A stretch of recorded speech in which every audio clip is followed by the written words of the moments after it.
I'm going to tell you why Raptors are better than warptalons. In this series, I'm going to teach you how to use each Chaos Space Marine unit more effectively.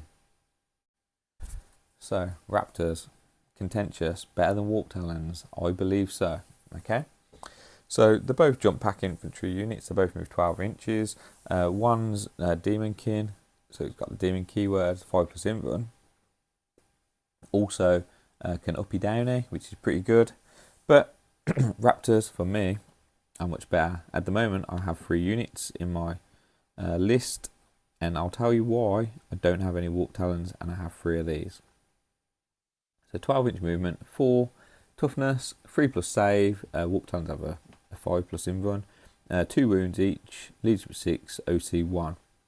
Their equipment is not as good. They get guns. You can take 2 metal guns, 2 flamers, 2 plasma guns, or 2 plasma pistols, or a mixture of, or anything of the combination, any combination of them. I use 1 unit with 2 flamers, 1 with 2 plasma guns, 2 melter guns, I don't actually have any with plasma guns, and then I've got the others with plasma pistols and an extra chainsword. So they all get bolt pistols. For me, the loadout doesn't really matter. I mean, melter guns are handy because a little bit of anti-tank, a little bit of high damage, high AP. So I run some of them just a little bit of extra threat. And then flamers anti-infantry, pretty good.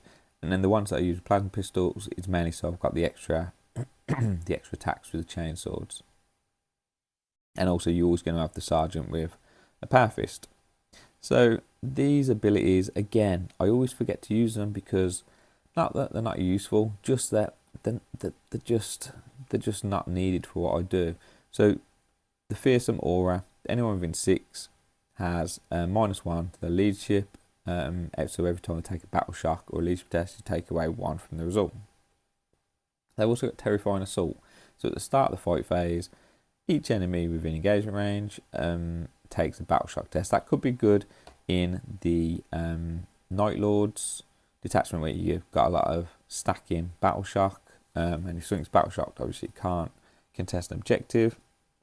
So it could be good, but for me, what I use them, how I use them, it doesn't really come up. So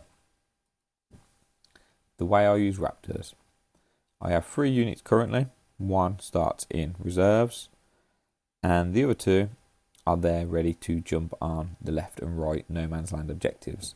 I always position them so that they can move their first turn. If they can't, then it's one of them. Just have to deal with it. But I always try and make sure they can move 12 inches comfortably on there so they can do an action. So it might be cleanse, it might be secure no man's land, it might be extend battle lines, etc., etc. Or even if it's terraform, I can drop them on there 2 terraforms. If I have to advance them, it's not ideal, but I still will. And then some setups I have them so they can fly into the middle. It just depends, okay? But I've always got 2 units of these ready to go on 2 objectives, so I can score any secondaries that occur. I also have got them so they're positioned so that they can do the same thing for containment, because that will cover me first turn. Most objectives I can achieve with Raptors.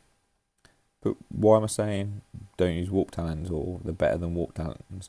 Warptalons are the superior profile, yeah. Just with that invulnerable save makes them a lot more survivable.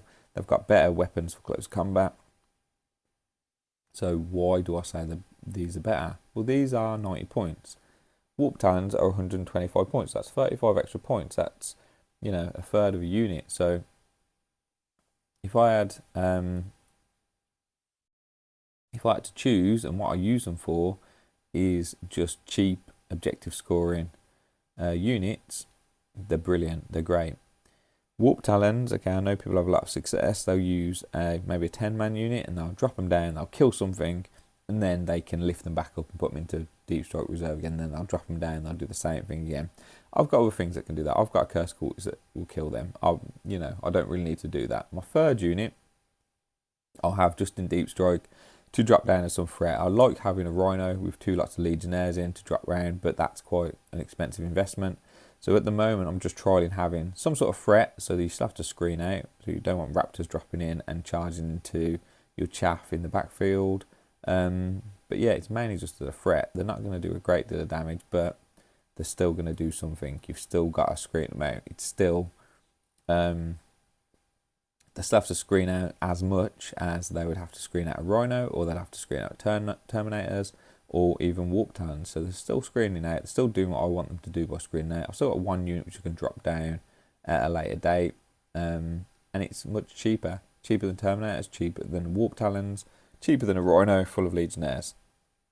If you disagree, tell me. Tell me why you think warptalons are better. Tell me why I should ditch my 3 units of Raptors. Change my mind. What do you use to score on your first turn? Do you use Raptors? Do you use something else? Let me know in the comments.